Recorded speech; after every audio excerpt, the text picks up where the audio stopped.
Okay, so y'all already know how we playing. Too much water or put the fire out. Too much fire or evaporate the water.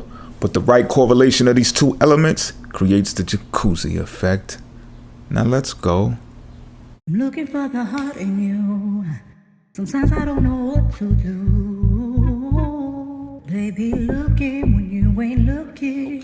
So if you want it, you better. Okay, what's going on? Cancer, you in Aries. So if you get with this Aries individual, right, and you just see them and you jump their bones, or you just see each other and this connection sparks off and y'all just skip over the whole get to know each other thing, that's a red flag. Get out of there. And I'm telling you this early on because when you get with an Aries individual, you should be their friend first. And when I say friend, I'm talking in the language of people who actually help you and assist you in bringing your dreams and your wishes into fruition. I speak about this in my video that you see the trailer for on the channel right now about friends and acquaintances. And it's important to know the difference between a friend and acquaintance, especially when it comes to you dealing with the Aries Cancer. Because your acquaintance is probably, you know, when you think about like one night stands and fling things and let's just see where this is going, that's more like really having an acquaintance, right? And people think that, you know, because you might have a nightcap, a couple of drinks with somebody and you hit it off well, that's being a friend. And it's just not. It's just not the truth. A friend is somebody, like I said, that helps you bring your dreams and wishes into fruition. So if this person is not an idealist in a sense / realist, because they hear you out, they listen to you, there's some type of mental connection here with you and everything. And therefore, or should I say consequently, they take action that supports whatever it is that you speak about wanting to do. This is how you know you got your Aries person. All right. You're going to also have to come to terms with that this Aries is going to have other friendships that may seem scattered to you, despite how narrow-minded an Aries can be. How much of a tunnel vision that the Aries can have when it comes to you.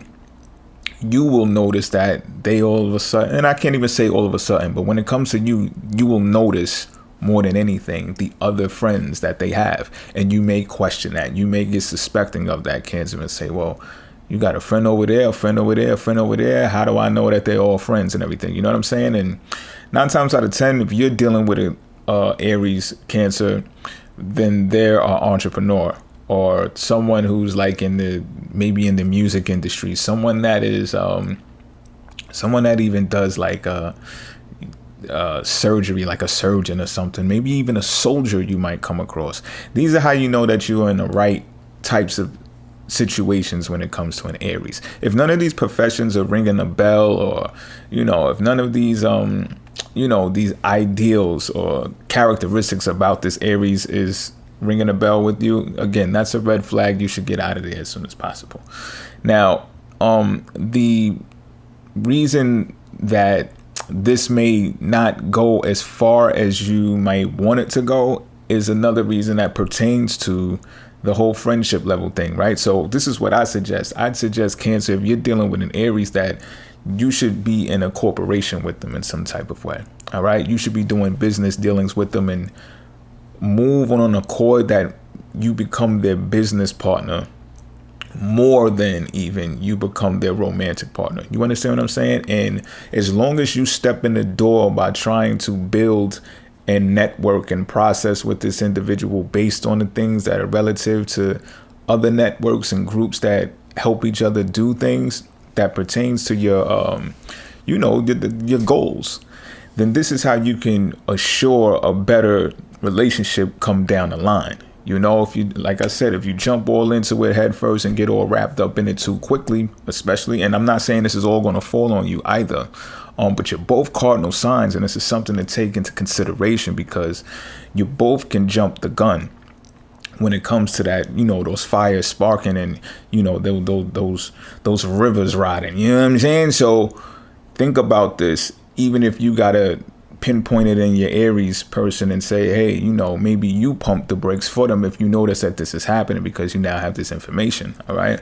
Because it's always going to be better to be able to part ways if you began as friends. And now I'm speaking about friends in the cliche way there, right? People say, oh yeah, we started out as friends and da da da da. I mean, you started out, you was cool. You know what I'm saying? You was cool. You got a good rapport. You probably got some things in common and stuff like that. You find each other attractive. Okay, fine. However, there should be more to it than that in the equation, so that you are building towards something and not just building to be together. Because you got to think about it like this, right? You come into a relationship quickly like that with this Aries, the potential to melt their Rolodex. Let me say freeze their Rolodex. Why'd I say melt? I guess fire, right? But if you freeze their Rolodex, right, that means you shut off their networks and their groups, right? And then you grab them and you hold on to them, and now they're like all yours. And this stunts the growth that can actually help you and be in keeping this individual. You understand what I'm saying? When you force it and you try to, push yourself on this individual and vice versa, that's when y'all gonna go like that. You understand what I'm saying? And then it's just gonna be like, oh, what happened to the whole livelihood, the whole going over here and networking and, making things happen in conference rooms and stuff like that. All that goes out the window. Then the relationship goes out the window, and it can get toxic. It can get toxic because of the simple fact that the Aries is going to be thinking about the life that they had before you. And they're going to be like, well, this is fun and I'm really enjoying myself. However, I can't prosper in these environments no more. Maybe perhaps because we are too intense about each other. We are too on top of each other now.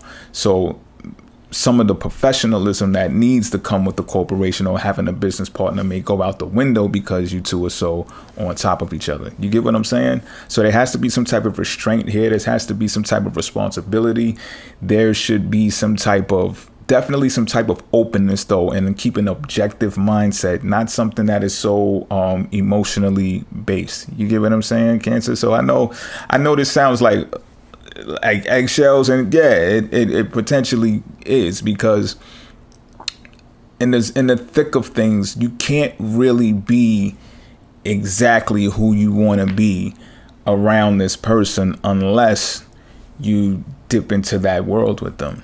You understand what I'm saying? This is not, and I know you could be a homebody or whatever. You might have these lofty thoughts of having a family, the whole hopping the broom thing going on and all that. And it's just like, those thoughts really need to take the back seat, because you got other things to do in the natural scheme of things that pertain to, putting some effort out there to help people on a grand scale. And if that's not your thing, then this is not your person. You get what I'm saying? Sometimes you just got to chalk it up for what it is. You know what I mean? And that's pretty much it.